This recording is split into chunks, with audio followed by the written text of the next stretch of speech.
మహాదేవుడు అంటే ఇష్టం ఉన్న వాళ్ళందరూ కూడా ఈ వీడియోని ఖచ్చితంగా చూడండి. ఇష్టం ఉన్న వాళ్ళకి షేర్ కూడా చేయండి. అంటే మీలో ఎంతమంది ఈ విషయాన్ని ఆలోచించారు? అసలు శివుడి మెడలో నాగుపాము ఎందుకు ఉంటుంది? అసలు శివుడు నాగుపాముని ఎందుకు ధరిస్తున్నాడు? ఆ నాగుపాము పేరు ఏంటి? దాని వెనకాల ఉన్నటువంటి కథ ఏంటి?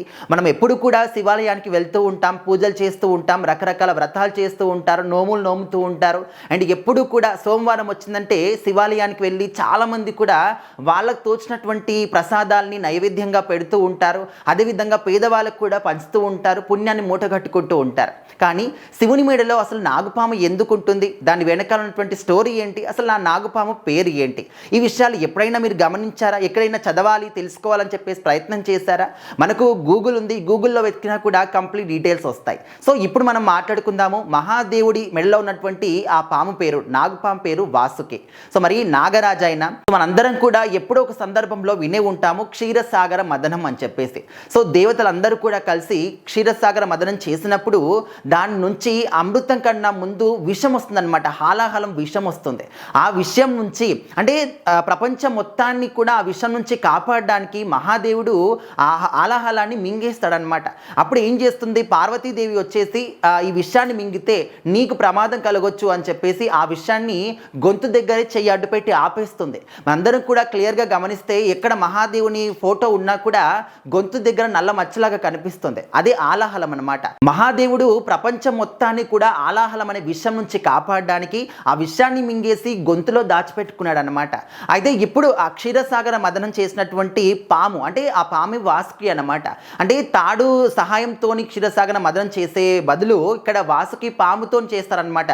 దాని వెనకాల కూడా చాలా పెద్ద స్టోరీ ఉంటుంది. సో కొంతమంది ఏమనుకుంటారు, హిందూ మతం అంటే పడని వాళ్ళు అక్కడ తాడుని ఉపయోగించుకోవచ్చు కదా, రకరకాల తీగలు ఉంటాయి వాటిని ఉపయోగించుకోవచ్చు కదా, పాముని ఎందుకు ఉపయోగించాలి అని చెప్పేసి అనే వాళ్ళు కూడా ఉంటారు. కానీ దీని వెనకాల కూడా పెద్ద స్టోరీ ఉంటుంది. దాని గురించి మాట్లాడాలంటే ఇక వీడియో కూడా సరిపోదన్నమాట.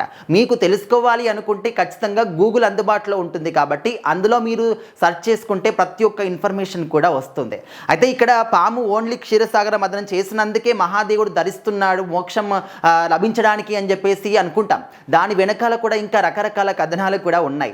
సో పాము అంటే మనందరం కూడా ఏమనుకుంటాం, భయపడుతూ ఉంటాం. కొన్ని సందర్భంలో పాము కుసుబం అని చెప్పేసి మనం చూస్తూ ఉంటాం. సో ఇక్కడ పాము ఏంటంటే తన స్కిన్ని ఆ ఒక కుసుబం రూపంలో ఏ విధంగా అయితే వదిలిపెడుతుందో మనందరం కూడా మన లోపల ఉన్నటువంటి ఆ ఒక కోపాన్ని కావచ్చు, లేకపోతే ఎదుటి వాళ్ళ పట్ల ఉన్నటువంటి ఆ ఒక ఏదైతే మనము ఈర్ష అంటే ఇలాంటివి చాలా మటుకు ఉంటాయి అన్నమాట. వాడు ఎదుగుతున్నాడు, నేను ఎదగట్లేదు, వాడిని కూడా కిందికి లాగేయాలి, ఇలాంటి కొన్ని మైండ్ సెట్ అనేవి ఉంటుంది. సో ఇలాంటివన్నీ కూడా మనం కూడా మన నుంచి దూరం చెయ్యాలి, కొత్త మనిషిలాగా డైలీ పుట్టుకు రావాలి అని చెప్పేసి ఒక చిహ్నంలాగా ఈ విధంగా చాలా కథనాలు ఉన్నాయన్నమాట. సో ఈ విధంగా ఇలాంటివన్నీ కూడా జనానికి తెలియజేయడానికి సో పాము అంటే మనందరం కూడా భయపడుతూ ఉంటాం. సో మహాదేవుడు ఏంటంటే పాముని మెడలో ధరించడం వెనకాల ఉన్నటువంటి అర్థం ఏంటి అంటే భయాన్ని కూడా మనం ఎప్పుడు దూరంగా పెట్టాలి, వదిలేయాలి. ఒకవేళ మన లోపల ఉన్నా కూడా ఆ భయాన్ని వదిలేయాలని చెప్పేసి ఈ విధంగా రకరకాల చిహ్నాలు అయితే ఉన్నాయన్నమాట.